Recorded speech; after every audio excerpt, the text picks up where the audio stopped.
ओम नमो भगवते वासुदेवाय। ओम नमो भगवते वासुदेवाय।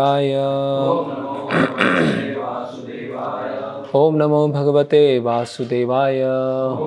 भगवते वासुदेवाय। तो हम चर्चा कर रहे हैं मंगलाचरण के बारे में। तो मंगलाचरण में क्या क्या भाग होते हैं, कल हमने परम सत्य की जो परिभाषा है उसके बारे में देखा। तो ग्रंथेर आरंभ करी मंगलाचरण, गुरु वैष्णव भगवान तीनेर स्मरण, है ना।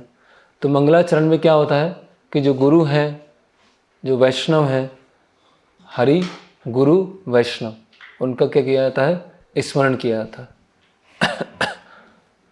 तीनेर स्मरण होए विघ्न विनाशन, अनायासे है निज वांछित पूर्ण। तो जब हरि गुरु वैष्णव को प्रणाम करके जब कोई कार्य प्रारंभ किया जाता है तो उस आध्यात्मिक कार्य में क्या होते हैं, सभी तरह के विघ्न चले जाते हैं। अनायासे है निज वांछित पूर्ण, और जो आध्यात्मिक इच्छा वो पूरी होती है। फिर से मंगलाचरण है त्रिविध प्रकार, वस्तु निर्देश आशीर्वाद नमस्कार, है ना। तो इस मंगलाचरण में 3 भाग होते हैं। 3 भाग क्या क्या होते हैं। पहला है वस्तु निर्देश। तो कल हमने जो चर्चा किया था, मुख्यतः किस पर चर्चा किया था, वस्तु निर्देश पर, कि इस भक्ति रसामृत सिंधु में किस पर चर्चा की जाएगी, रस तत्व के ऊपर चर्चा की जाएगी। और रस की जो मूर्ति है वो स्वयं भगवान श्री कृष्ण है, और वो किस तरह से अपने श्रेष्ठ भक्तों के साथ रस का आदान प्रदान करते हैं, वो हो गया वस्तु निर्देश। आशीर्वाद नमस्कार, है ना, है ना, कि प्रणाम करना, नमस्कार। और आशीर्वाद मतलब ब्लेसिंग्स मांगना, आशीर्वाद मांगना, है ना। तो जो वैष्णव है ना, वैष्णवों को प्रणाम करना, गुरु से आशीर्वाद मांगना, या पूर्ववर्ती आचार्य हैं उनसे आशीर्वाद मांगना। तो ये तीनों चीज़ें क्या है, मंगलाचरण के प्रमुख भाग। तो कोई भी पुस्तक है, जैसे हमने कल चर्चा किया, कोई भी बुक है या कोई भी आध्यात्मिक कार्य है, जब भी हम प्रारंभ करते हैं तो ये मंगलाचरण से हम प्रारंभ करते हैं। ये हो सकता है हम फॉर्मली मंगलाचरण रिसाइट ना करें, लेकिन आंतरिक भावना हमारी ये होना चाहिए। वस्तु निर्देश आशीर्वाद नमस्कार। तो इस तरह से यहाँ पर चैतन्य चरितामृत में समझाया गया है। तो अभी हमने पहला जो श्लोक है उसके बारे में चर्चा किया। अभी हम दूसरे पैराग्राफ पे आएंगे, ठीक है। तो मैं उसको स्वयं पढ़ता हूँ। Let me offer my respectful obeisances unto the lotus feet of Srila Rupa Goswami Prabhupada and of Srila Bhakti Siddhanta Saraswati Goswami Prabhupada, by whose inspiration I have been engaged in the matter of compiling this summary study of Bhakti Rasamrita Sindhu। तो जो रूप गोस्वामी अपनी विनम्रता को प्रस्तुत कर रहे हैं, अभी हम श्लोक देखेंगे। और यहाँ पर श्रील प्रभुपाद जी रूप गोस्वामी और जो भक्ति सिद्धांत सरस्वती ठाकुर हैं उनको प्रणाम कर रहे हैं, है ना। This is the sublime science of devotional service as propounded by Shri Chaitanya Mahaprabhu, who appeared 500 years ago in West Bengal, India, to propagate the movement of Krishna consciousness। तो जो ओरिजिनल श्लोक है वो ये है, जहाँ बताया गया है, हृदय यस्य प्रेरणाया प्रवर्तो ही हम वराक रूपोपि तस्य हरे पद कमलम वंदे चैतन्य देवस्य, है ना। कि मैं चैतन्य महाप्रभु जो हरि, उनको प्रणाम करता हूँ जिन्होंने मुझे हृदय से प्रेरणा दी है। और यद्यपि मैं इस महान जो कार्य है उसको करने के लिए बहुत ही अयोग्य हूँ, फिर भी उनकी प्रेरणा से इस पुस्तक को मैं लिखने जा रहा हूँ। तो ये रूप गोस्वामी की प्रार्थना है किनके प्रति, चैतन्य महाप्रभु के प्रति। और उसी प्रार्थना में प्रभुपाद जी रूप गोस्वामी को और भक्ति सिद्धांत सरस्वती ठाकुर को प्रणाम कर रहे हैं, है ना। तो हम देख रहे हैं कि वही पूरा सीक्वेंस चल रहा है ना, वही क्रम चल रहा है। उसी क्रम में प्रभुपाद जी भक्ति रसामृत सिंधु को अनुवाद करते जा रहे हैं और बीच बीच में अपने जो कमेंट्स हैं वो बताते जा रहे। तो ये है परंपरा सिस्टम, है ना, इसको बोलते हैं परंपरा। तो जैसे हमने कल देखा था कि अलग अलग आचार्य अलग अलग योगदान देते हैं, है ना। तो हम सोच सकते हैं कि जैसे श्रील प्रभुपाद जी से पहले भी पूर्ववर्ती आचार्यों ने भगवत गीता पर टीका लिखा, तो फिर अलग से श्रील प्रभुपाद जी को टीका लिखने की आवश्यकता क्यों आई? भक्ति विनोद ठाकुर उनकी भी टीका थी, विश्वनाथ चक्रवर्ती ठाकुर उनकी भी टीका है, तो प्रभुपाद जी ने फिर भगवत गीता पर टीका क्यों लिखा, है ना। तो इसका उत्तर ये है कि अलग अलग समय पर माया के अलग अलग चेहरे होते हैं, है ना। अलग अलग समय पर माया अलग अलग तरह से रूप लेके आती है। तो जो आचार्य हैं, है ना, जो एक्सपर्ट, जो भगवान के द्वारा शक्ति प्रदत्त आचार्य होते हैं, वो समझ जाते हैं कि इस समय पर माया का कौन सा रूप चल रहा है ना। तो जो विश्वनाथ चक्रवर्ती ठाकुर हैं, उस समय माया का एक अलग रूप है और उन सब का इलाज जो है वो भगवत गीता में दिया है। तो उन्होंने जिस तरह से भगवत गीता को प्रस्तुत किया है वो भी एज इट इज़ है, वो भी यथारूप है। जो भक्ति विनोद ठाकुर ने प्रस्तुत किया है वो भी यथारूप है, और जो श्रील प्रभुपाद जी ने प्रस्तुत किया है वो भी यथारूप है ना। लेकिन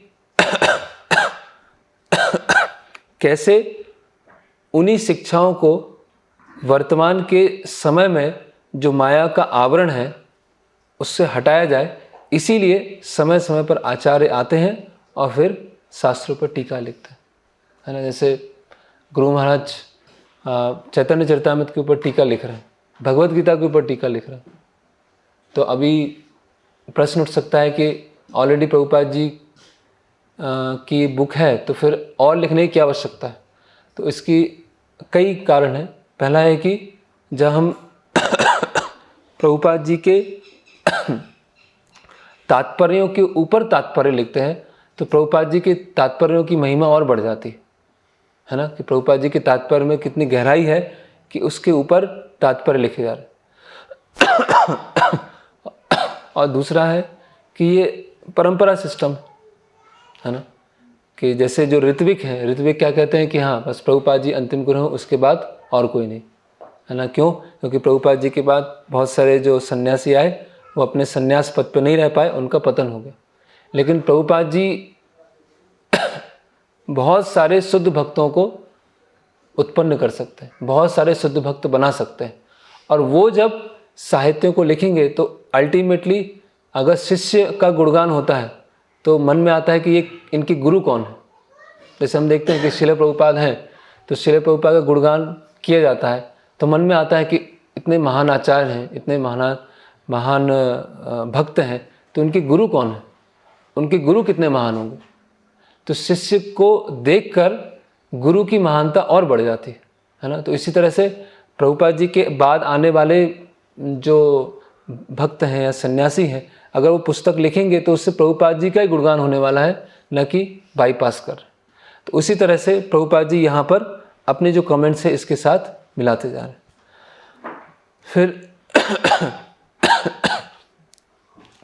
फिर यहाँ पर बताया जा रहा है कि ये this is the sublime science of devotional service as propounded bye Shri Chaitanya महाप्रभु। तो ये जो भक्ति रसामृत सिंधु है उसमें जो बताया गया है वो चैतन्य महाप्रभु ने 500 साल पहले वेस्ट बंगाल में चालू किया। तो कभी कभी प्रभुपाद जी जब अमेरिका जाते थे तो वहाँ कई लोग चैलेंज करते थे कि अच्छा आप फाउंडर आचार्य हैं, आप ही फाउंडर आचार्य। तो प्रभुपाद बोलते मैं फाउंडर आचार्य नहीं हूँ, चैतन्य महाप्रभु फाउंडर आचार्य, है ना। या कभी कभी प्रभुपाद बोलते थे नहीं कृष्ण है वो फाउंडर आचार्य, है ना। और कुछ लोग ऐसे मूवमेंट चालू हुआ है 2-3 साल हुए तो कुछ लोग ऐसे ही बोलते थे अच्छा कब से आपका मूवमेंट चालू हुआ? तो प्रभुपाद बोलते थे 5000 साल पहले से, या कभी कभी 500 साल पहले, है ना। तो कहने का मतलब क्या है कि ये एक इंस्टीट्यूशन है ना, लेकिन जो शिक्षाएं हैं वो नित्य है, शिक्षाएं क्या है वो इटर्नल है। तो अल्टीमेटली हम सब भी भक्ति में आते हैं यहाँ पूरी तरह से समर्पित होते हैं, तो किस लिए होते हैं? इंस्टीट्यूशन, एक तरह से इंस्टीट्यूशन के लिए नहीं होते। प्रभुपाद जी ने कहा इस्कॉन मतलब मेरा शरीर, मेरी बॉडी, लेकिन शरीर में मेन क्या है? आत्मा, मतलब उसकी शिक्षाएं।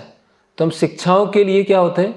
समर्पित होते हैं। कई लोग बोलते हैं ना कि अरे बहुत सारे इंस्टीट्यूशन हैं और बहुत सारी पॉलिटिक्स होती है और बहुत सारी प्रॉब्लम होती है, तो अच्छा है अकेले रह के भक्ति करो, है ना। और कई लोग, ऐसा हुआ प्रभुपाद जी के तिरुभाव के पश्चात कई लोग फिर चले गए, है ना, क्योंकि इंस्टीट्यूशन में बहुत सारी अलग अलग समस्याएं। तो अल्टीमेटली हमने जो अपना जीवन समर्पित करने का प्रयास कर रहे हैं वो किस लिए किया है? प्रभुपाद जी की शिक्षाओं के लिए। क्यों? क्योंकि प्रभुपाद जी बता रहे हैं कि ये शिक्षाएं, ये आंदोलन कैसे, कब चालू हुआ? ये इस्कॉन कब चालू हुआ? 500 साल पहले। ये इस्कॉन कब चालू हुआ? 5000 साल पहले। तो वो शिक्षाओं के लिए हम डिवोट कर रहे हैं। फिर तो जिस तरह से ब्रह्मा जी ने भगवान से 4 श्लोकों को सुना और उसको क्या किया?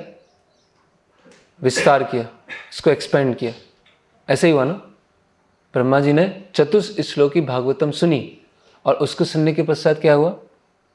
ब्रह्मा जी ने उस भागवतम को और बढ़ाते गए। तो उसी तरह से चैतन्य महाप्रभु से रूप गोस्वामी ने सुना और रूप गोस्वामी ने क्या किया? उसको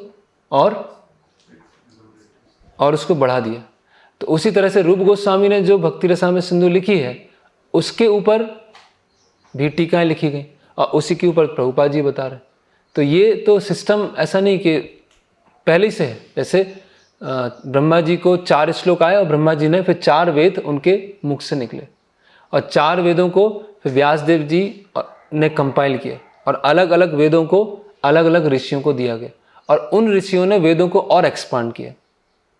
तो ये एक्सपांशन तो चलता रहेगा। जैसे सबसे पहले मूल मंत्र क्या था? ओम। ये ब्रह्मा जी को क्या सुनाई दिया? तप, ता और पा, और उसके माध्यम से धीरे धीरे बढ़ता है ना। तो उसी तरह से जो कमेंट्री श्रील प्रभुपाद लिख रहे हैं, तो जो रूप गोस्वामी है, रूप गोस्वामी की कमेंट्री, उनके ऊपर जो कमेंट्री है, दोनों को मिला के उसको एक्सपांड कर रहे हैं, है ना। तो कोई नया नहीं है, एक तरह से कोई नथिंग न्यू, कुछ नया नहीं होने वाला। उसी चीज को अभी के प्रेजेंट कॉन्टेक्स्ट में बताएगा।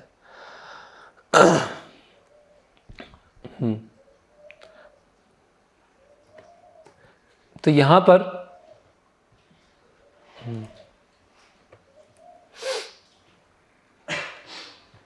हम साथ साथ में यहां पर एक शब्द उपयोग कर रहे हैं रूप गोस्वामी, वराक रूपोपि, है ना। वराक रूपो मतलब अनवर्दी, अयोग्य, या बहुत ही तुच्छ हूं और इतने बड़े कार्य को करने जा रहा हूं, है ना।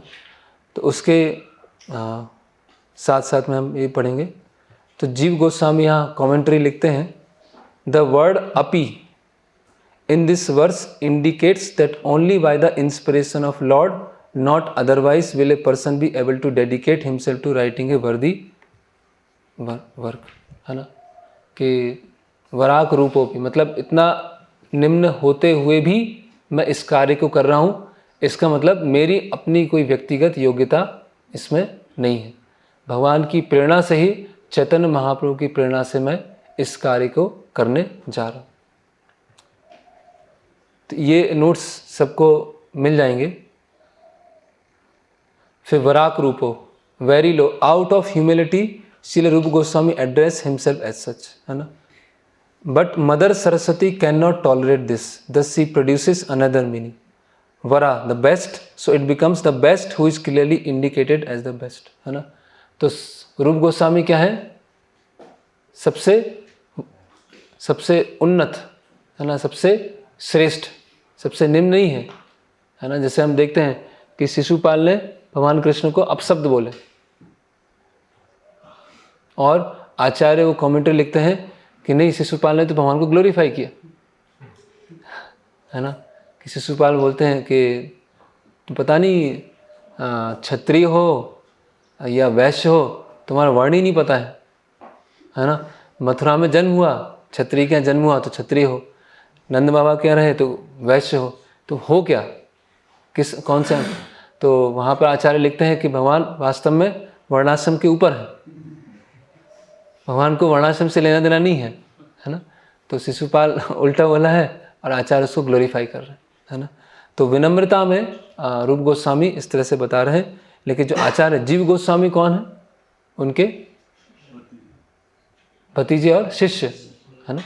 तो भौतिक संसार में क्या होता है कि व्यक्ति अपनी बड़ाई करता है और दूसरों को नीचा दिखाने का प्रयास करता है। और आध्यात्मिक जगत में क्या होता है, व्यक्ति अपने आप को विनम्र रखता है लेकिन बाकी भक्त क्या है उसको ग्लोरीफाई करते हैं, है ना। यहाँ पर रूप गोस्वामी अपने आप को बहुत ही निम्न तरीके से प्रस्तुत कर रहे हैं, लेकिन जीव गोस्वामी क्या है उसको उल्टा कर रहे हैं, नहीं उसको ग्लोरीफाई कर रहे हैं कि आप सबसे बेस्ट हैं, है ना। और यस, आगे चल के फिर अगली आता है Srila Rupa Goswami begins his great work by offering his respectful obeisances unto Sri Sanatan Goswami, who is the elder brother and spiritual master. तो सनातन गोस्वामी को रूप गोस्वामी प्रणाम कर रहे हैं. He prays that Bhakti Rasamrita Sindhu may be very pleasing to him. He further prays that by residing in the ocean of nectar, Srila Sanatan Goswami may always feel transcendental pleasure in the service of Radha and Krishna. ठीक है. तो सबसे पहले भगवान कृष्ण, उसके बाद चैतन्य महाप्रभु, उसके बाद सनातन गोस्वामी. सनातन गोस्वामी रूप गोस्वामी के आध्यात्मिक गुरु और उनके बड़े भाई, है ना.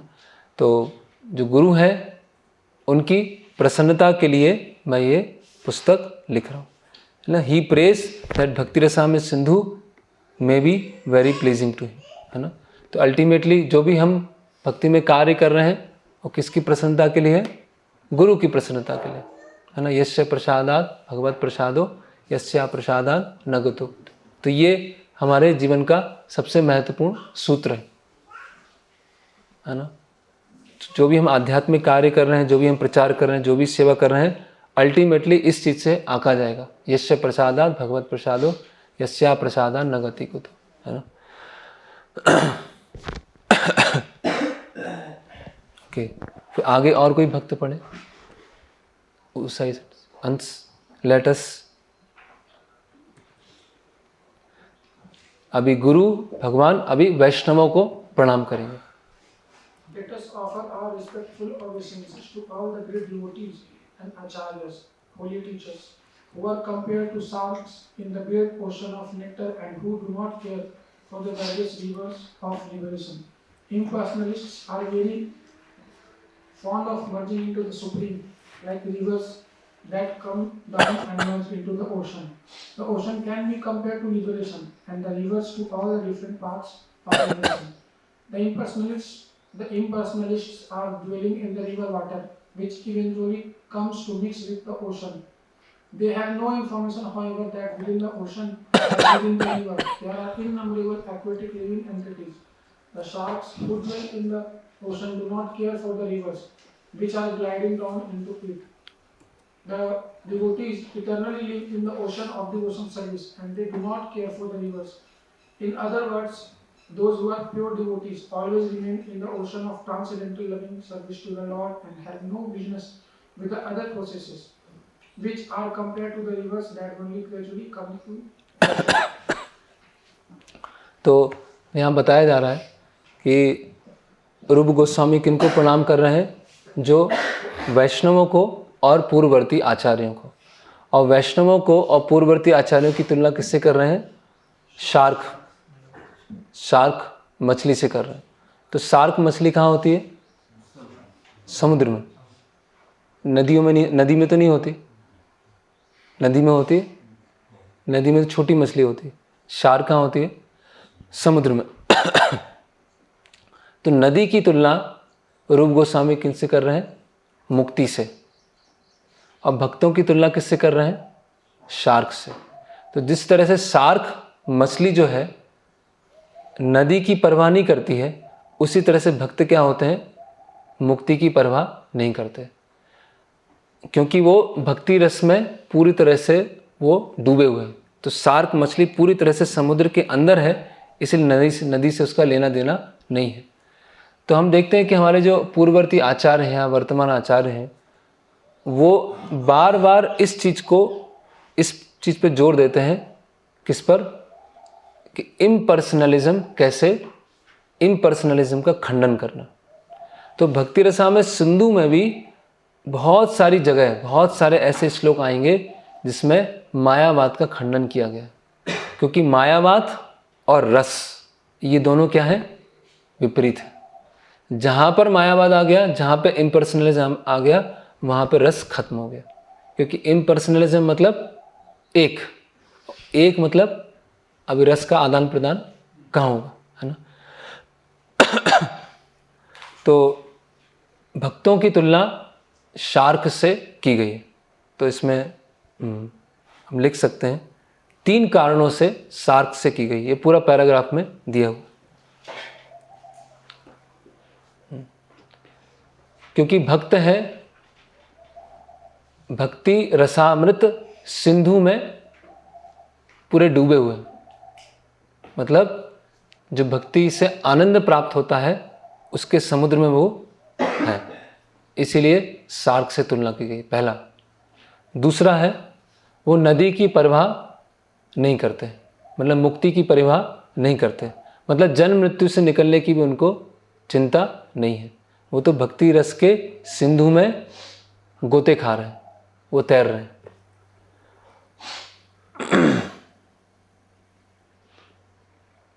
है ना? और जैसे शार्क मछली जो होती है भय रहित होती है, निर्भय होती है ना? उसको छोटी मोटी मछलियाँ या अन्य चीज़ों की कोई डर नहीं होता। उसी तरह से भक्त भी क्या हो जाता है? निर्भय हो जाता है। इस भौतिक जगत में रह के भी उसे किसी तरह का भय नहीं रह जाता है, एवं मृत्यु का भय भी चला जाता है। तो 3 एक कारण है जिससे शार्क मछली से तुलना की गई। पहला, वो सिंधु में, भक्ति रस के सिंधु में तैर रहा है। दूसरा, नदी की परवाह नहीं है, मुक्ति की परवाह नहीं है। और तीसरा, वो निर्भय हो जाता है, उसे जन्म मृत्यु से निकलने की भी चिंता नहीं है और मृत्यु आने वाली उसकी भी चिंता नहीं है। तो इस तरह से तुलना की गई। तो इसके लिए श्लोक बताया गया है भागवतम से कि जो शुद्ध भक्त है वो किसी भी तरह की मुक्ति को स्वीकार नहीं करता है। सालोक के साष्टी सामीप्य सारूप्य एकत्व, है ना? अगर वो भगवान के द्वारा भी दिए जाए तो भी उसको वो स्वीकार नहीं करता। और अगला भय रहित हो जाता है, उसके लिए एक श्लोक बताया गया है। यमराज हैं, यमराज जो हैं, यमदूतों को श्लोक बता रहे हैं। क्या बता रहे हैं? Please don't even go near them, कि यमदूत आप भक्तों के नज़दीक बिल्कुल मत जाना। क्यों मत जाना? They are always protected by the club of supreme personality of godhead.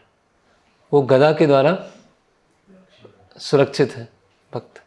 Therefore Lord Brahma, I and even the time factor are not competent to chastise them.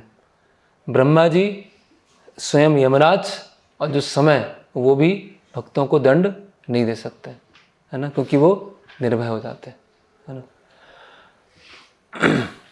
Okay, आगे अगला paragraph. Srila Rupa Goswami prays to his spiritual master, Srila Sanatana Goswami, for the protection of Bhakti Rasamrita Sindhu, the ocean of pure nectar of devotional service. तो अभी क्या सुरक्षा, है ना? ग्रंथ की सुरक्षा, कि ग्रंथ को लेके बहुत सारे लोग तर्क वितर्क करेंगे, है ना? तो उससे कैसे सुरक्षा, उसके लिए प्रार्थना कर रहे हैं। किनसे? सनातन गोस्वामी से। From the argumentative logicians who unnecessarily meddle in the science of service to the Lord, he compares their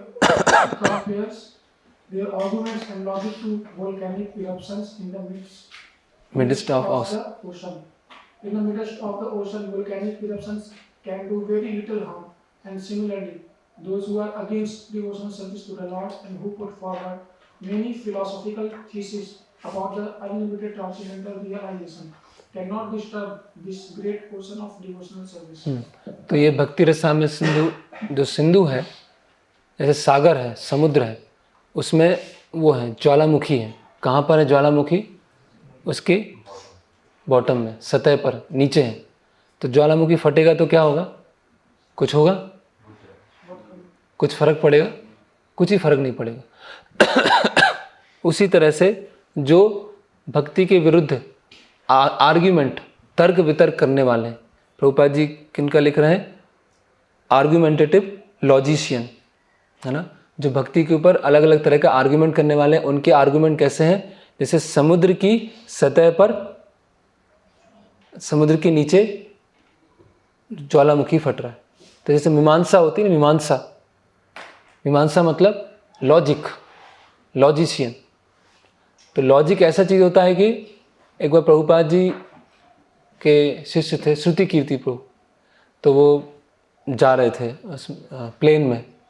तो प्रभुपाद जी ने बोला कि मैं भक्त हूँ और आप मायावादी हो और हम आर्ग्यूमेंट करते हैं। तो प्रभुपाद जी ने श्रुति कीर्ति प्रभु को हरा दिया। बोले अब मैं मायावादी हूँ, आप भक्त। तो प्रभुपाद जी ने फिर हरा दिया उनको। तो इस तरह से मतलब जो विपरीत पक्ष है उसकी भी पूरी काफ़ी हद तक जानकारी होती है। तो ये कहने का मतलब क्या है कि जो अलग तरह से तर्क वितर्क करने वाले हैं, अलग अलग तरह से आर्ग्यूमेंट करने वाले हैं, उनके आर्ग्यूमेंट इस सिंधु के सामने कैसे होंगे?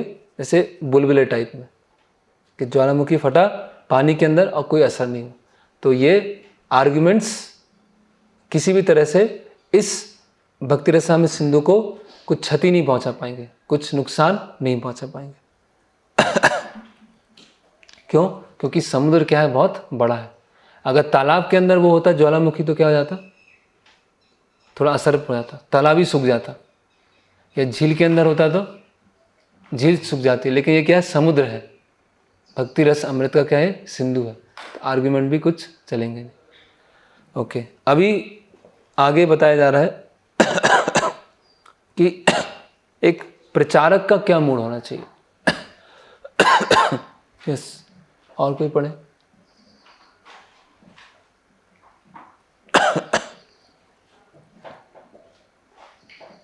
From argumentative logician who unnecessarily meddles in the science. ये तो हो अगला।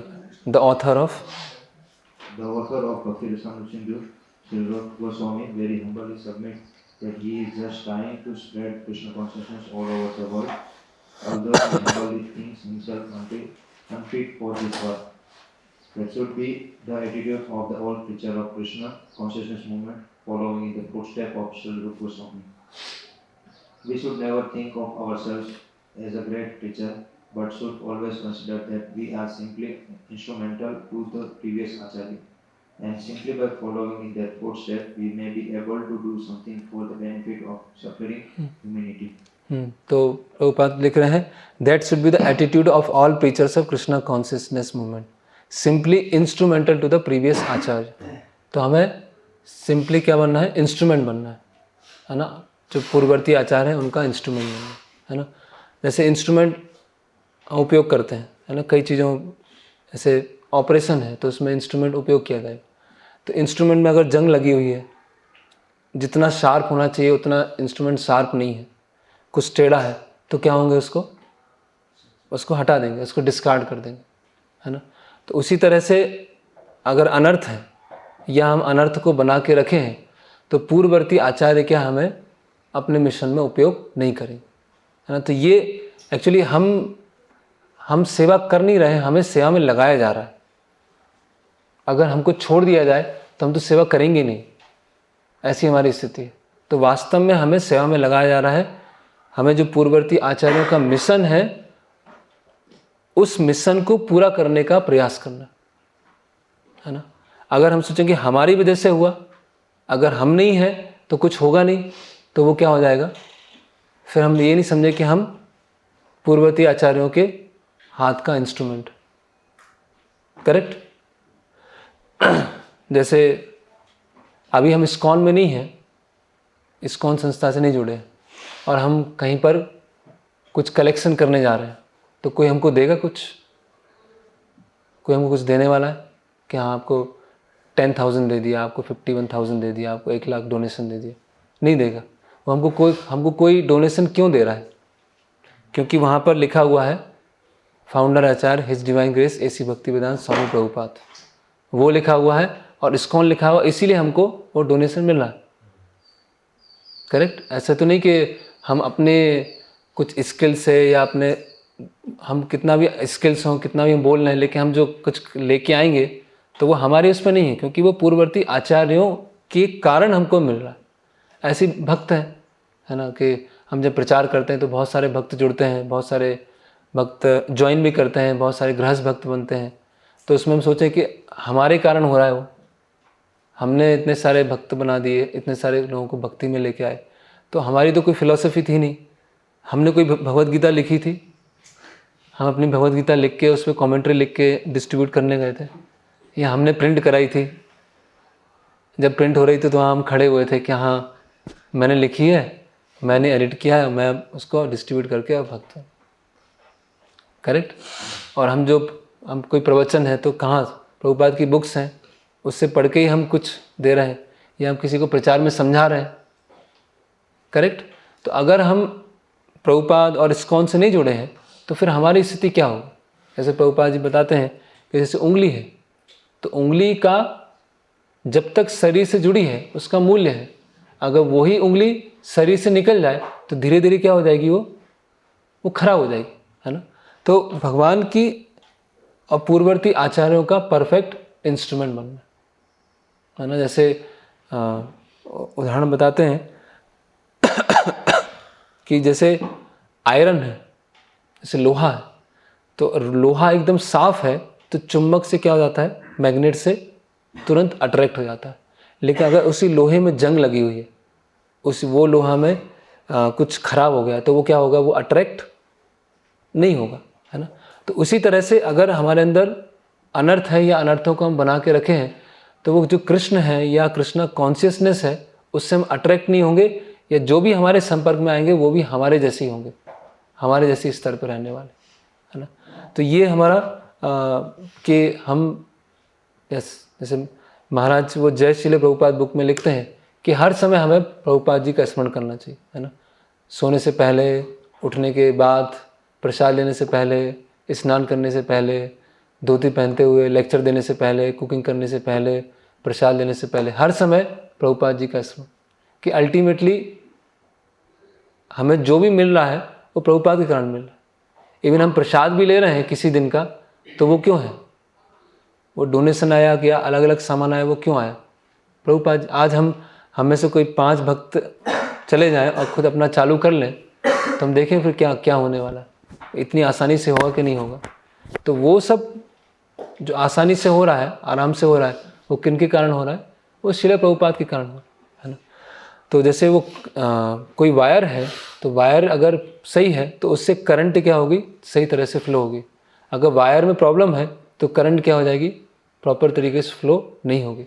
तो उसी तरह से जो परंपरा का मैसेज है ना, वो फ्लो कब होगा, जब वो शुद्धता होगी, प्योरिटी होगी। अगर वो शुद्धता नहीं है, वो प्योरिटी नहीं है, तो वो करंट क्या है, वो फ्लो क्या है, वो फ्लो नहीं होगा, वो रुक जाएगा। तो ऐसा नहीं कि परंपरा का मैसेज हम रोक दें, है ना। जैसे अगर हम पूजा लाभ प्रतिष्ठा के लिए कर रहे हैं और उस पूजा लाभ प्रतिष्ठा को हमारे आध्यात्मिक गुरु या श्रील प्रभुपाद जी तक ट्रांसफ़र नहीं कर पा रहे, तो क्या हो गए, हम परंपरा में हम ब्लॉक बन गए। जैसे हम देखते हैं कि प्रभुपाद जी ने एक बहुत अच्छा सॉन्ग लिखा है अपने गुरु महाराज की व्यास पूजा पर, है ना, कि चैतन्य महाप्रभु की जो कृपा है उसके ऊपर कुछ लोगों ने क्या कर दिया था, बांध बना दिया था, डैम बना दिया था। तो चैतन्य महाप्रभु की कृपा क्या हो गई, रुक गई, और आपने आए तो आपने क्या कर दिया, उस डैम को तोड़ दिया, और फिर चैतन्य महाप्रभु की कृपा क्या है, सब जगह फ्लो होने लगी।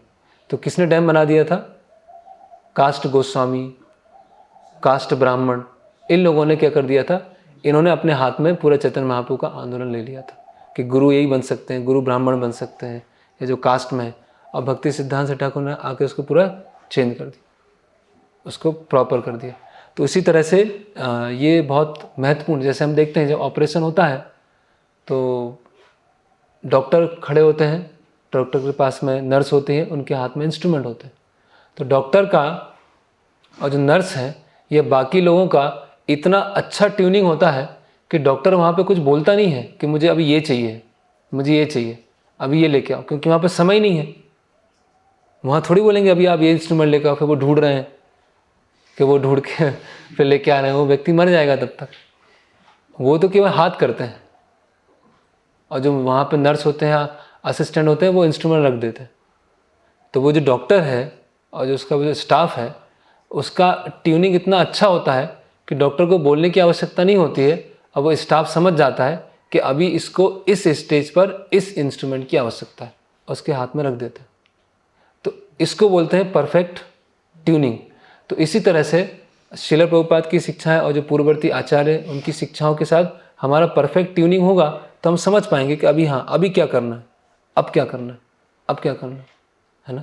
तो अल्टीमेटली हम जैसे महाराज अपनी बुक के समर्पण में एक जगह लिखते हैं कि आप मेरे ऊपर कृपा करें और मुझे आप अपने आंदोलन में लगाएं, आप अपने आंदोलन मुझे यूज करें, है ना, कि भक्त हमें यूज करें। कभी हमें लगता है यूज करना तो थोड़ा अच्छा शब्द नहीं है कि मुझे यूज कर लिया, यूज एंड थ्रो होता है ना, यूज किया और फेंक दिया। लेकिन use and throw Chaitanya Mahaprabhu ने एक श्लोक में बताया, पता है कौन सा यूज एंड थ्रो श्लोक?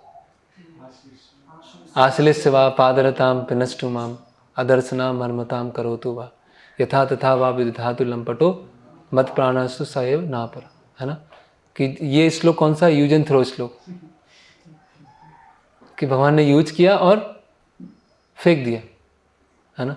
तो उसके लिए चैतन्य महाप्रभु प्रार्थना कर रहे हैं। तो जैसे पूर्ववर्ती आचार्यों के हमें यूज करें, और यूज किनको करेंगे?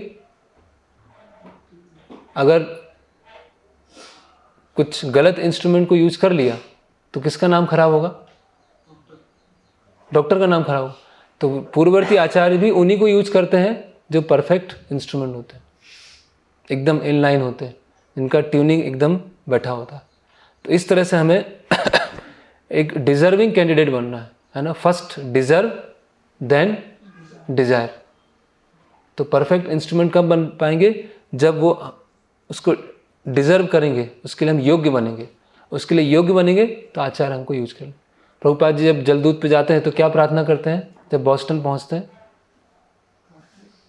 कि भगवान आप मुझे किस लिए लेके आए हैं अमेरिका में, है ना, कोई ना कोई आपका प्रयोजन है और मैं कठपुतली के समान, है ना, और आप मुझे जिस तरह से नचाना चाहते हैं उस तरह से नचाइए।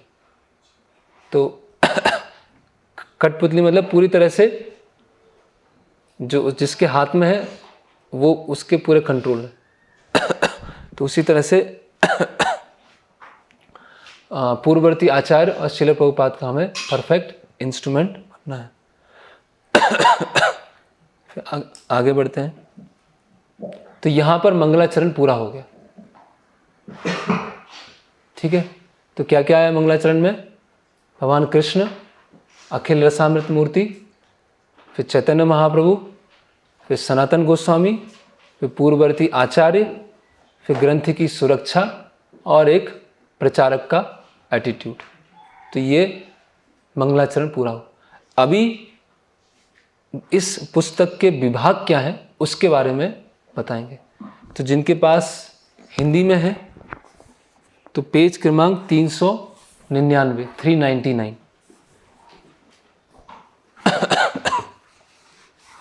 और जिनके पास 399 और जिनके पास हिंदी में है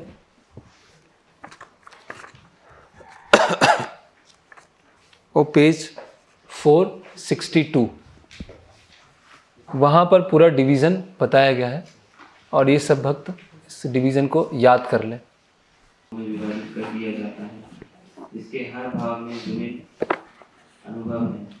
मूल भक्ति रसम सिंधु के 4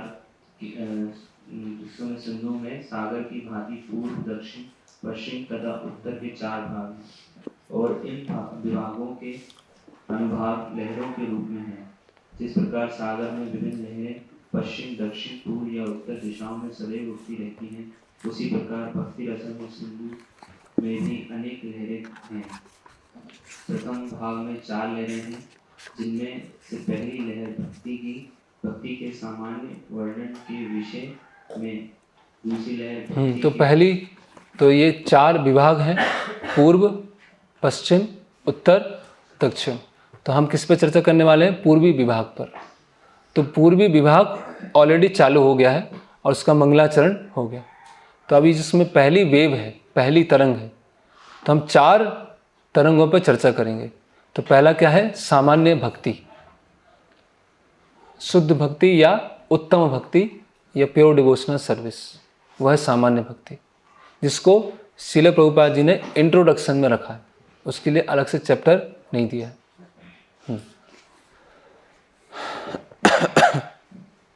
दूसरी लहर भक्ति के वैधानिक साधनों के विषय में है, और तीसरी लहर वैधानिक साधनों मतलब वैधि भक्ति, ये साधना भक्ति, अभ्यास। और तीसरी लहर भावों के विषय में है, भाव भक्ति। चतुर्थ लहर के में चरम गंधर्व ईश्वर का प्रेम है, प्रेम भक्ति। तो ये 4 लहर हो गई, सामान्य भक्ति, साधन भक्ति, भाव भक्ति और प्रेम भक्ति। तो अभी बहुत सारे भक्ति के टर्म्स आने वाले हैं, तो हम सब कंफ्यूज ना हो किस भक्ति के बारे में चर्चा चल रही। तो अभी हम सामान्य भक्ति, उत्तम भक्ति के बारे में चर्चा करेंगे। ठीक है, आगे। इन सब का वर्णन लक्षणों सहित स्पष्ट रूप से प्रस्तुत किया जाएगा। ठीक है, तो अभी सामान्य भक्ति प्रारंभ करते हैं। ये भी श्लोक सबको याद होना चाहिए। आगे पढ़िए। पूर्ववर्ती आचार्यों के पदचिन्हों का अनुसरण करते हुए भक्ति के प्रमाणिक विवरण के सार के रूप में श्री रूप गोस्वामी के इस कथन द्वारा दिया जा सकता है। तो अभी जो उत्तम भक्ति है वो क्या है? अन्याभिलाषिता शून्यम ज्ञान कर्मादि अनावृतम आनुकूलेन कृष्णानुशीलनम भक्तिर उत्तम। उत्तम भक्तिर उत्तम, ये उत्तम भक्ति है। तो भक्ति अपने आप में उत्तम है, भक्ति अपने आप में प्योर है। ऐसा नहीं कोई इम्प्योर भक्ति होती है और प्योर भक्ति होती है। भक्ति मतलब प्योर, लेकिन उसको मिश्रणों से अलग दिखाने के लिए हम प्योर भक्ति के बारे में बोलते हैं। ठीक है, यस।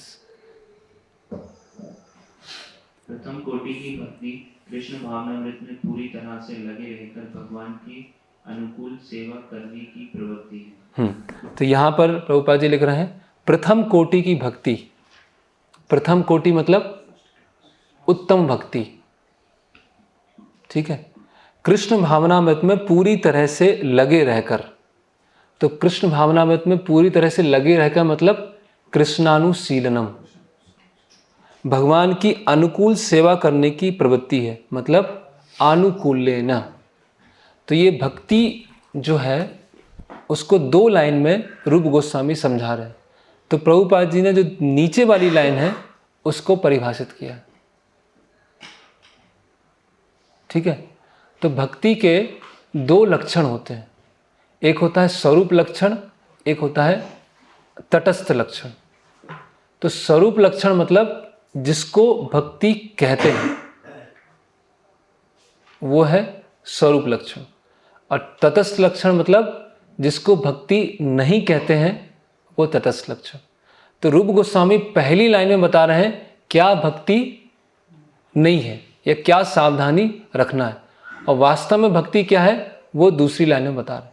तो इसीलिए प्रभुपाद जी ने दूसरी लाइन को सीधे सीधे परिभाषित किया है कि प्रथम कोटि की भक्ति कृष्ण भावनामृत में पूरी तरह से लगे रहकर भगवान की अनुकूल सेवा करने की प्रवृत्ति है। उत्तम भक्ति कृष्णानुशीलनम और आनुकूल्येन। ठीक है, ये बहुत महत्वपूर्ण शब्द हैं, एक एक शब्द बहुत महत्वपूर्ण। पढ़िए। भाव ये है कि यदि कोई कृष्ण भावनामृत में रहते हुए भी अनुकूल सेवा में प्रवृत्त ना हो सके तो उसे शुद्ध भक्ति नहीं माना जा सकता। हाँ, अभी प्रभुपाद जी समझा रहे हैं कि अनुकूल्य शब्द फिर से दोबारा भी समझाएंगे। अनुकूल्य मतलब इंग्लिश में फेवरेबली, अनुकूल मतलब जैसा भगवान चाहते हैं वैसा करना। एक है कर दिया और भगवान की सेवा कर दी, एक है जैसा भगवान चाहते हैं, है ना। तो इसमें उदाहरण आता है कंस का। तो कंस भी भगवान का स्मरण कर रहा था, है ना, खाते हुए, सोते हुए, सपने में, डर, लेकिन उसका स्मरण कैसा है? प्रतिकूल है।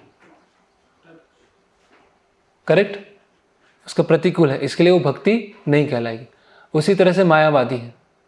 कई मायावादी आश्रम होंगे जहां पर अखंड हरिनाम संकीर्तन चलता है, 24 घंटे हरिनाम संकीर्तन, देखा आपने? और उनसे पूछेंगे आप हरिनाम की महिमा बताइए, तो हरिनाम की महिमा ही बता देंगे वो। हरे नाम हरे नाम हरे नाम एक कबीला। एक बार हम बुक डिस्ट्रीब्यूशन में गए थे, तो एक वो रामकृष्ण मठ था, वहाँ रुके थे रीवा में। आप लोग कोई गए थे साथ? रीवा, हाँ।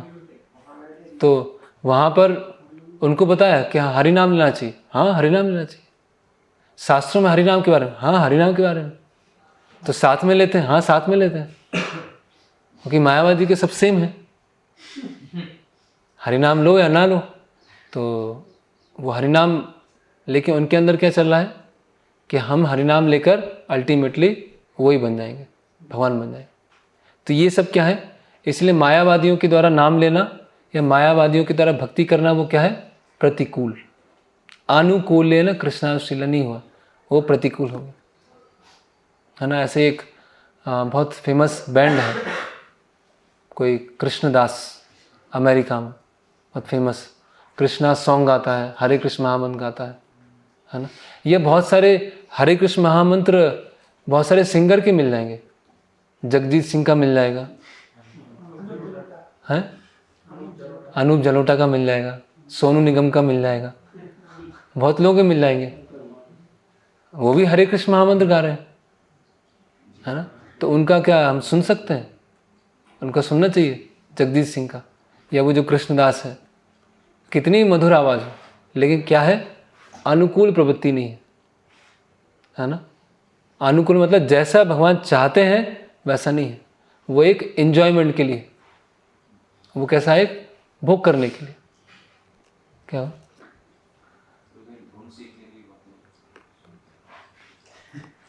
हाँ वो तो फिर, हाँ वो तो एक अलग चीज़ है। तो मायावादियों के द्वारा जो गाना है, जैसे माया पंचोपासना, एक बार भरूच में श्रवण कीर्तन कैंप था, तो जहाँ पर श्रवण कीर्तन कैंप था, तो जिन्होंने वो जगह दिया था, जिनका आश्रम था, वो मायावादी थे।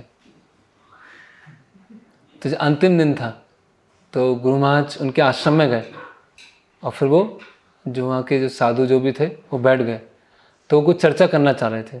तो महाराज ने कहा कि आप संकीर्तन चालू कर दो। उनके साथ क्या चर्चा करेंगे? और मायावादी आश्रम में क्या, वो कुछ भोग भी, कुछ प्रसाद भी देते हैं, लेकिन वो नहीं ले सकते हैं। क्यों? क्योंकि अनुकूल नहीं है।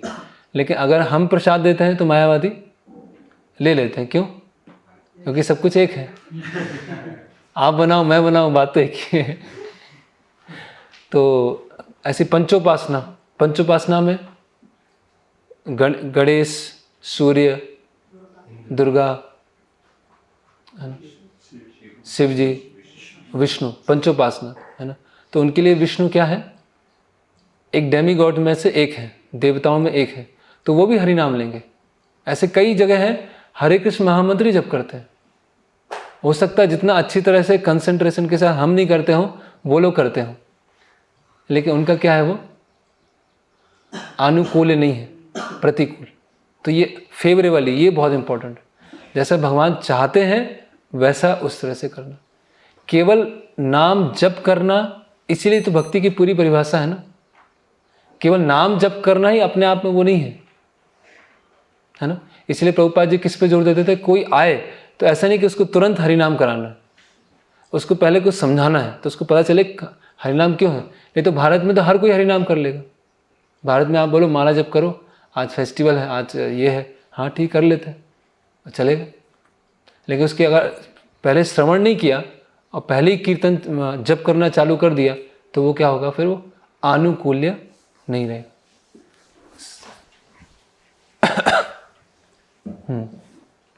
शुद्ध भक्ति को सभी प्रकार के भौतिक लाभों या इंद्रिय तृप्ति की आकांक्षाओं से मुक्त रहना चाहिए, क्योंकि ये आकांक्षाएं सकाम कर्म तथा दार्शनिक चिंतन द्वारा अनुशीलित। अभी प्रभुपाद जी बता रहे हैं कि भौतिक लाभों और इंद्रिय तृप्तियों की आकांक्षाओं से मुक्त होना चाहिए।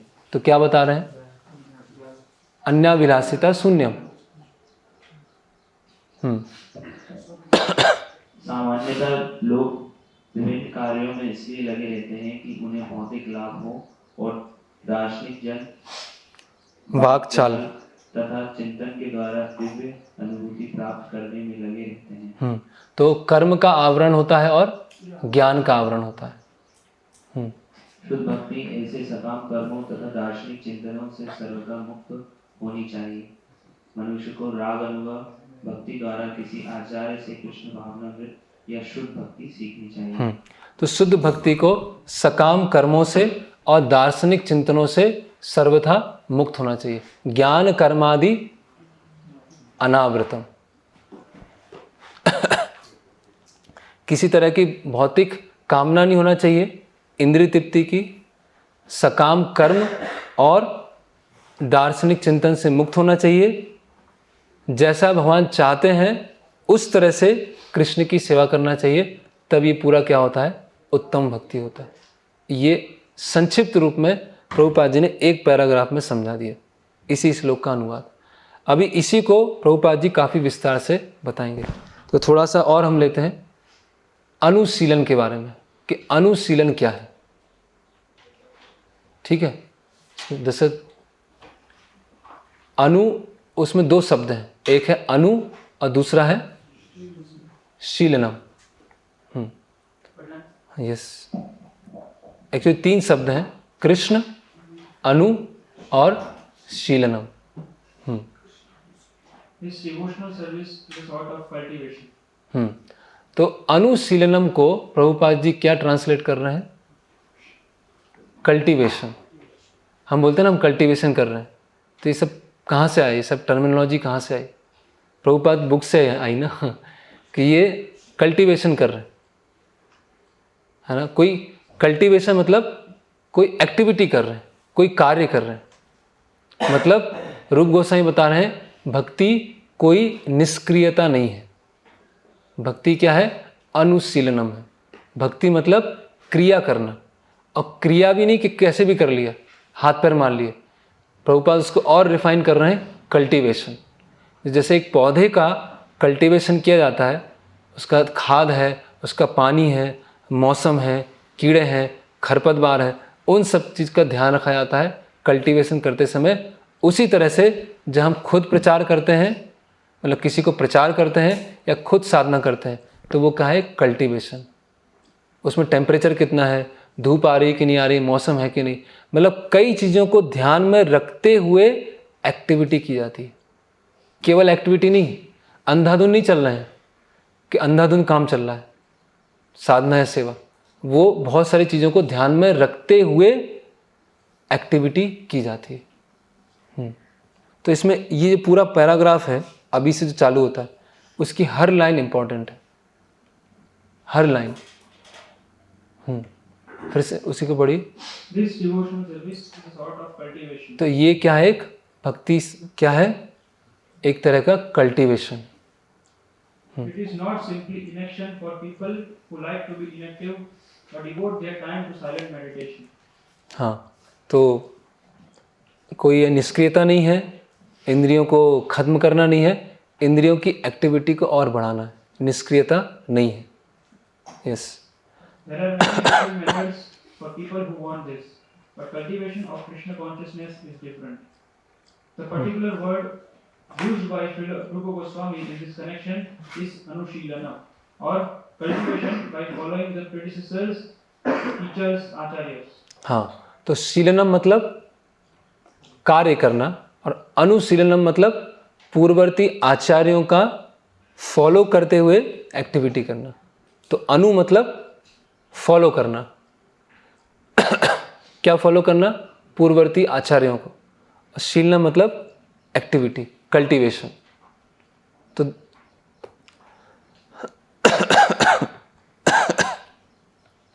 अनु का एक अर्थ क्या हुआ? पूर्ववर्ती आचार्यों का अनुसरण करते हुए शीलनम करना। पूर्ववर्ती आचार्यों को फॉलो करते हुए शीलनम करना, ये आ गया। फिर आगे As soon as we say cultivation, we must refer to activity. Without activity, consciousness alone cannot help us. तो ये भी बहुत इंपॉर्टेंट लाइन है Prabhupada ji. Without activity consciousness can't help us. केवल कृष्णा कॉन्शियसनेस, कृष्ण भावनामृत, ऐसा नहीं बस हम कुछ सोच रहे हैं, पर हमने सोचा और अपने आप धीरे धीरे एलिवेशन होता जाएगा। वो उसमें क्रिया में लगना पड़ेगा, वो एक्टिविटी में लगना पड़ेगा। केवल सोचने से, केवल मन के स्तर पर रहने से आगे नहीं बढ़ेंगे, एडवांसमेंट नहीं होगा। वो एक्टिविटी साथ में उसमें इंक्लूड है। All activities may be divided into two classes. One class is for achieving a certain goal, and the other may be for avoiding some unfavorable circumstance. तो अभी जो शीलनम है उसको प्रभुपाद जी और डिटेल में समझा रहे हैं। शीलनम में दो भाग हैं, एक प्रवृत्ति और दूसरा निवृत्ति। तो प्रवृत्ति मतलब ऐसे कार्य करना जो अनुकूल है, और निवृत्ति मतलब ऐसे कार्य नहीं करना जो प्रतिकूल है। अनुकूल प्रतिकूल समझा रहे हैं भक्ति की परिभाषा में ही। In Sanskrit, these activities are called pravritti and nivritti, positive and negative action. There are many examples of negative action. For instance, a diseased person has to be cautious and take medicine in order to avoid some unfavorable illness. तो जैसे एक बीमार व्यक्ति है, ये खाना है, ये नहीं खाना है। उसी तरह भक्ति में भी है, ये अनुकूल है, ये प्रतिकूल। तो शीलनम में एक्टिविटी भी आ गया, पूर्ववर्ती आचार्यों को फॉलो करना भी आ गया, और अनुकूल प्रतिकूल आ गया, एक ही शब्द में। फिर आगे Those who are cultivating spiritual life and executing devotional service are always engaged in activity. Such activity can be performed with the body or with the mind. Thinking. तो अभी एक्टिविटी किससे होगी? शरीर से, मन से और वचन से। तो शरीर से, मन से, वचन से एक्टिविटी करना अनुकूल और प्रतिकूल को ध्यान में रखते हुए और पूर्ववर्ती आचार्यों को फॉलो करते हुए, उसको बोलते हैं अनुशीलनम। ये अनुशीलनम की पूरी डेफिनेशन है। ठीक है? Thinking, feeling and willing are all activities of the mind. तो थिंकिंग, फीलिंग, विलिंग, विचार करना, अनुभव करना और निर्णय लेना, तो वो मन के कार्य। ठीक है? And when we will to do something, the activity comes to be manifest by the gross bodily senses. तो शरीर से और मन से एक्टिविटी करना। Yes. Thus, in our mental activities, we should always try to think of Krishna and try to plan how to please him. Following in the footsteps. तो planning करना, how to plan to please him, how to please him. तो planning करना, तो planning करना, किसी सेवा की planning कर रहे हैं, अपनी साधना के लिए प्लानिंग कर रहे हैं, है ना।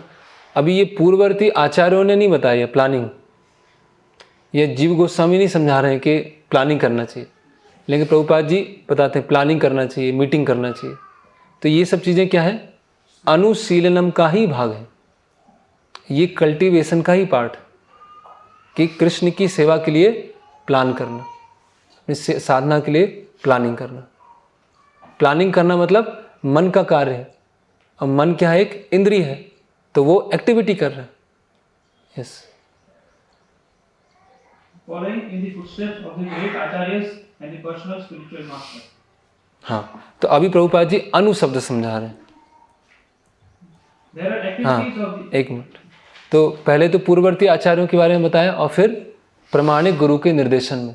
तो जो भी एक्टिविटी कर रहे हैं, जो भी अनुकूल प्रतिकूल करने वाले हैं, वो इंडिपेंडेंटली नहीं करना है, वो पूर्ववर्ती आचार्य और जो गुरु हैं उनके निर्देशन में करना है। क्या फिर से पढ़िए हो? Thus, in our mental activities, we should always try to think of Krishna and try to plan how to please him, following in the footsteps of the great acharyas and the personal spiritual master. Personal spiritual master.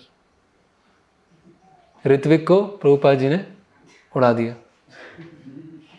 Personal spiritual master, व्यक्तिगत आध्यात्मिक गुरु होना चाहिए। There are activities of the body, activities of the mind, and activities of speech. A Krishna conscious person engages his words in preaching the glories of the Lord. तो अभी शरीर के बारे में बता दिया प्रभुपाद जी ने, शरीर कैसे एंगेज करना है। मन के बारे में बता दिया, प्लानिंग हो गया, थिंकिंग फीलिंग विलिंग हो गया। अभी वचन, तो कीर्तन करना, प्रचार करना। This is called kirtan. And by his mind, a Krishna conscious person always thinks of the activities of the Lord. As he is speaking on the battlefield of Kurukshetra or engaging in his various pastimes in Vrindavan with his devotees. In this way, one can always think of the activities and pastimes of the Lord. This is the mental culture of Krishna consciousness. Mental culture of Krishna consciousness, वही cultivation का ये part. तो अनुशीलन में क्या क्या हो गया?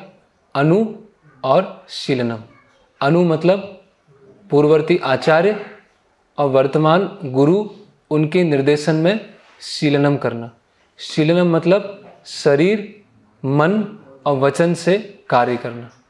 मन में आ गया थिंकिंग, फीलिंग, विलिंग और प्लानिंग, और वचन में आ गए प्रचार या वाणी को बोलना, है ना, वही कीर्तन, कीर्तन आ गया। और शीलम में क्या ध्यान रखना है? प्रवृत्ति और निवृत्ति। ऐसे कार्य करना है जो अनुकूल है, ऐसे कार्य हैं नहीं करना है जो प्रतिकूल है। तो ये अनुशीलनम पूरा हुआ। इसमें थोड़ा सा और आगे है, उसके बारे में हम कल चर्चा करेंगे। फिर कृष्णानुशीलनम, वो पूरा एक शब्द बनेगा। हरे कृष्णा। किसी का कोई प्रश्न है, कुछ जिज्ञासा है, पूछ सकते हैं।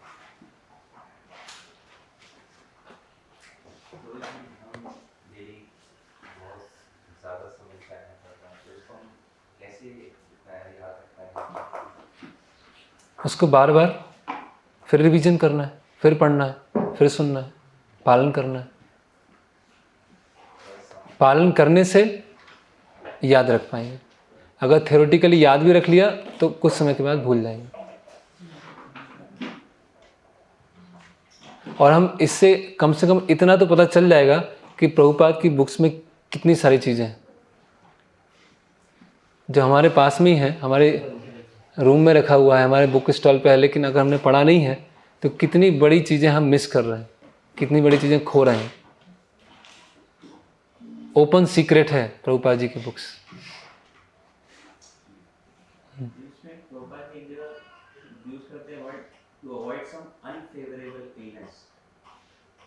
Unfavourable illness,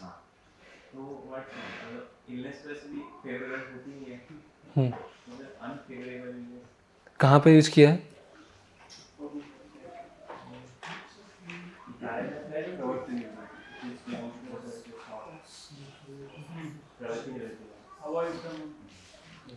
A diseased person has to be cautious and take medicine in order to avoid some unfavorable illness. Actually एक ही फ्रेज है वो, अनफेवरेबल इलनेस, वो एक ही वर्ड हुआ। कोई फेवरेबल इलनेस तो होती नहीं, अनफेवरेबल इलनेस इस तरह से।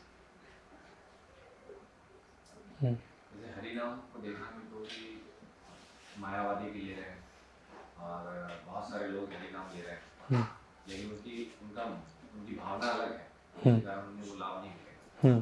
तो हम भी प्रचार करते समय बोलते हैं सिर्फ हरिनाम ही सब कुछ है।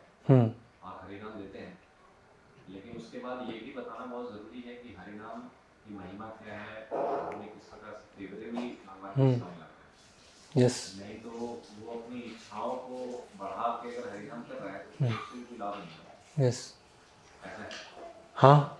और एक्चुअली जो ये श्लोक आता है, हरे नाम हरे नाम हरे नाम एव केवलम, कलो नास्तेव नास्तेव नास्त, तो केवल हरिनाम, केवल हरिनाम, केवल हरिनाम, ठीक है। तो चैतन्य चरितामृत में उसका और आगे बताएगा। केवल हरिनाम मतलब जो कर्म से मुक्त है, केवल हरिनाम मतलब जो ज्ञान से मुक्त है, केवल हरिनाम मतलब जो योग से मुक्त है। तो ज्ञान मतलब कर्म मतलब सकाम कर्म, तो सकाम कर्मों से मुक्त हरिनाम, दार्शनिक चिंतन से मुक्त हरिनाम, और जो योग है, सिद्धि है, उसकी भावना से मुक्त हरिनाम, वो हरिनाम केवलम, तब वो केवल हरिनाम होगा। अगर उसके साथ हरिनाम ले रहे हैं तो केवल हरिनाम नहीं ले रहे हैं, उसके साथ हम बहुत सारी चीज़ ले रहे हैं, तो वो फ़ायदा भी नहीं होगा। ना तो करने वाले को फ़ायदा होगा, ना सुनने वाले को फ़ायदा होगा।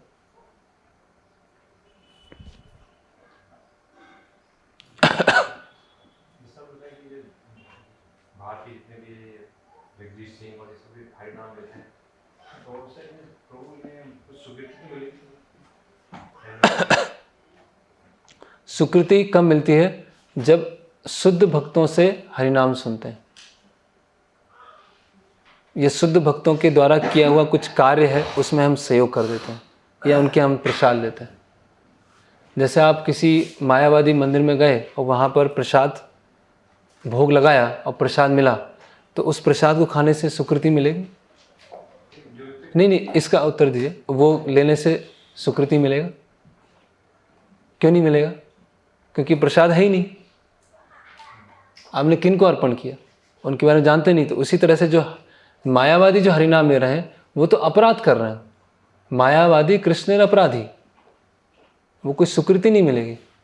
क्योंकि अगर सुकृति मिलेगी तो फिर तो ऐसा है, हरिनाम कैसे भी लो, कुछ सालों के बाद तो सुकृति हो के भक्त तो बन ही जाएंगे। फिर अनुकूल की बात क्यों आई है?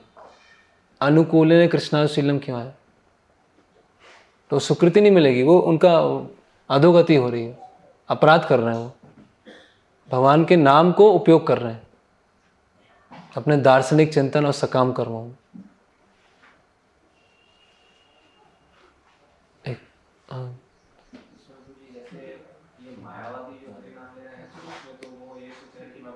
हाँ वही। तो वो तो दिख रहा है कि एक अपराध की जैसा है। लेकिन अगर कोई जैसे जगजीत सिंह गा रहे हैं या सोनू निगम गा रहे हैं, तो उसमें तो हरिनाम वो ले रहे हैं, तो अगर उनकी भावना ऐसी नहीं है जो कि भगवान के विरुद्ध है, तो उसको स्वीकृति मिलेगी। तो वो गा रहे हैं नहीं, जॉर्ज हरिसन तो प्रभुपाद जी से मिलके, और प्रभुपाद जी के शिष्य हैं, उनसे मिलके उनको पता भी चला कृष्ण कौन है। वो पूरा कृष्णा बुक में लिख भी रहे, तो उनको अंडरस्टैंडिंग है। सुकृति तो नहीं मिलेगी। ये जो अनुकूल की बात है, ये तो उत्तम भक्ति की बात है। हाँ, लेकिन वहाँ पे उसको उत्तम भक्ति नहीं कर रहा। नहीं, उत्तम भक्ति ऐसा नहीं कि उत्तम भक्ति शुरुआत से ही हो जाती है। ऐसा नहीं, जब वो प्रेम भक्ति में पहुंचेगा तब वो उत्तम भक्ति होगी। भक्ति की शुरुआत से ही उत्तम भक्ति चालू हो जाती है। अभी हम उसके परफेक्शन में नहीं पहुंचे, तो उत्तम भक्ति नहीं, मतलब जब हम प्योर भक्त बन जाएंगे तब उत्तम भक्ति करेंगे। जैसे प्रभुपाद जी से किसी ने पूछा मॉर्निंग वॉक में कि प्रभुपाद जी इस पृथ्वी पर कितने शुद्ध भक्त हैं, तो प्रभुपाद जी ने बोला कि इस्कॉन में कितने मेंबर हैं। तो अभी वो प्योर डिवोटी नहीं बने हैं, लेकिन उस रास्ते पर आ गए इस तरह से। लेकिन उसमें डेफिनेशन भी दिया है, कर्म और ज्ञान से वो अलग है। हाँ, लेकिन बहुत सारे ऐसे लोग हैं जो कर्म और ज्ञान से ढके में हैं, लेकिन भगवान का नाम ले रहे हैं, हरि नाम ले रहे हैं, जो कि अपराधजनक नहीं है। एक्चुअली उसमें क्या होता है, उनको पुण्य प्राप्त होता है, ऐसा बताया गया है। थोड़ा मैं कल और ढूंढ के बताऊंगा कि युग धर्म तो हरि नाम है। तो जो जैसे प्रभुपाद जी का जो हिंदी लेक्चर है, उसमें प्रभुपाद जी बोलते हैं कि नाम अपराध लेते हैं तो संसार का सुख दुख मिलता है, नामाभास लेते हैं तो मुक्ति मिलती है, और शुद्ध नाम लेते हैं तो कृष्ण प्रेम मिलता है। तो अधिकतर लोग तो नाम अपराध की स्टेज में हैं। तो नामापराध की स्टेज में भी नाम अपना फल देता है, लेकिन पुण्य में देता है वो। उसको भक्ति वाली सुकृति नहीं मिलेगी, पुण्य मिल सकता है। भक्ति सुकृति के लिए तो वो प्योर डिवोटी, उनके संपर्क में थोड़ा सा आया, उससे ही होगा वो, तो पुण्य मिलेगा। अगर वो मायावादी नहीं है तो। जो कृष्ण अपराधी हैं वो तो नीचे जाने वाले हैं।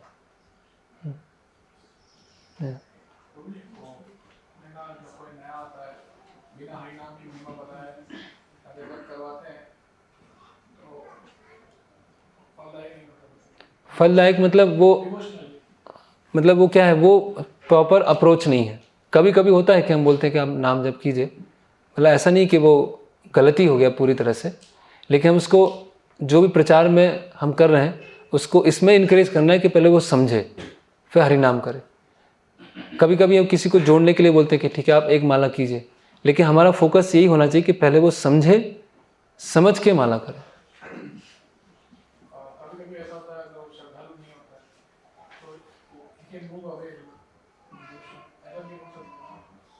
हाँ, वो तो अश्रद्धालु व्यक्ति को हरिनाम की महिमा का उपदेश देना, वो तो नवा अपराध है।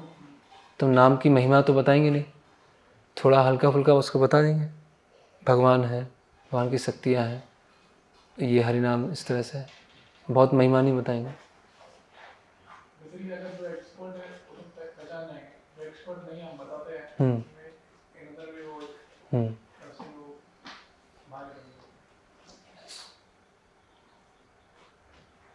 जनरली तो हम इसमें बताते हैं जब किसी से मिलते हैं तो हमें शरीर नहीं, हम आत्मा है।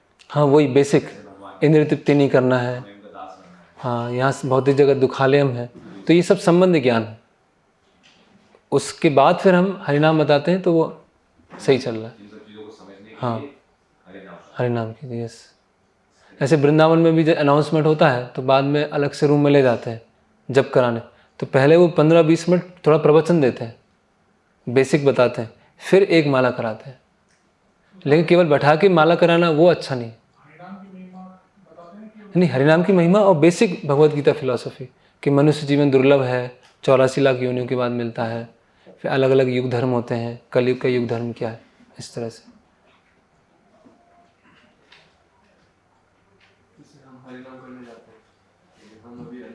एक में बैठेगा, थोड़ा कुछ अनाउंसमेंट है, आप जो लेट आए थे। हाँ, हम भी कुछ अनर्थों से स्ट्रे करते हैं, तो क्या वो उनको बेनिफिट देगा?